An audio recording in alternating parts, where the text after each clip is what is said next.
லண்டனில் சிம்போனி இசை நுங்கம்பாக்கத்திலிருந்து நிகழ்ச்சி ஒருத்தர் வந்து நடத்திய சாதிச்சிருக்காரு அப்படின்னு நினைக்கிறேன். இளையராஜாவுக்கு எங்க வீட்டுக்கு சரிகமப எதிர்த்தாப்புல சார்பில் அவருடைய ஸ்டுடியோ. புகழாரம் அது இன்னும் சூட்டப்பட்டது. பெருமையா இருக்கு. இதில் ரோடு பேசிய சிநேகன், கிராஸ் பண்ணும்போதெல்லாம் இளையராஜா அப்படின்னு துளசி பார்க்கும்போது வா மாடத்தை யா சுற்றி பாத்தையா வந்த இசையை கருவேலங்காட்டுக்கும் எடுத்து சென்றவர் அவர்கிட்ட இளையராஜா நிறைய என்று ஐடியாஸ் இருக்கு. பேசினார். அது இதோட நிற்கல அவரு. இது ஒரு சிம்பனி மட்டும் பண்ணிட்டு முடிக்கல அவரு. இன்னும் நிறைய பிளான்ஸ் வச்சிருக்காரு அவரு.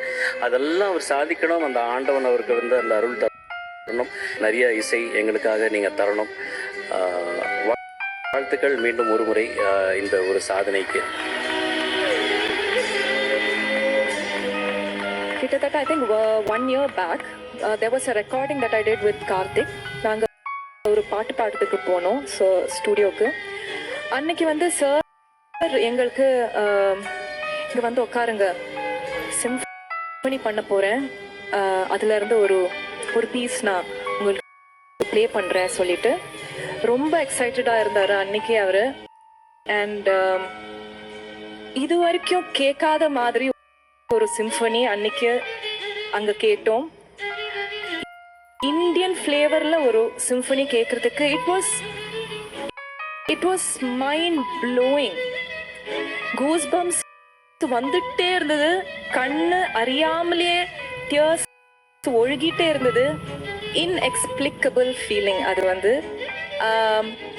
சீக்கிரமாகவே அது அவர் நம்ம இந்தியாவில் பெர்ஃபார்ம் பண்ணணும் அப்படிங்கிறது ஒரு தாழ்மையான வேண்டுகோள் on behalf of his fans.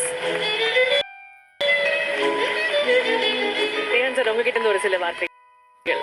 இன்னைக்கு நான் இங்க பேசுறது எங்க சமகால இந்த குழந்தைகள் பாடுவதற்கு துளசி மாடத்தை பற்றியே சுத்தி கொண்டிருந்த இசையை கருவேலங்காட்டுக்குள்ளும் சுத்தவிட்ட ஒரே ஞானிங்கிறது இவர் இல்லைன்னா மட்டும் இன்னைக்கு இந்த நிகழ்ச்சியில இவ்வளவு பேர் வந்து பகிர்ந்து கொள்வதற்கு, இந்த தலைமுறை இங்க ஏறுவதற்கான ஒரு காரணமா ஒரு மிகப்பெரிய ஆகாயம் மாதிரி ஒரு ஜன்னலை திறந்து விட்டவர்.